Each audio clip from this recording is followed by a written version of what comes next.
Nanlait ka ng kapwa mo? Eh wala ka naman narating? Galing.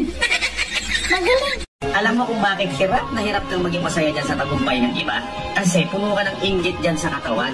Baka pwedeng ikalma mo yung isip mo. Di mo kailangan makipagsabayan sa mga yan. Eh ano ngayon kung nasasapawan ka? Ano ngayon kung nalalamangan ka?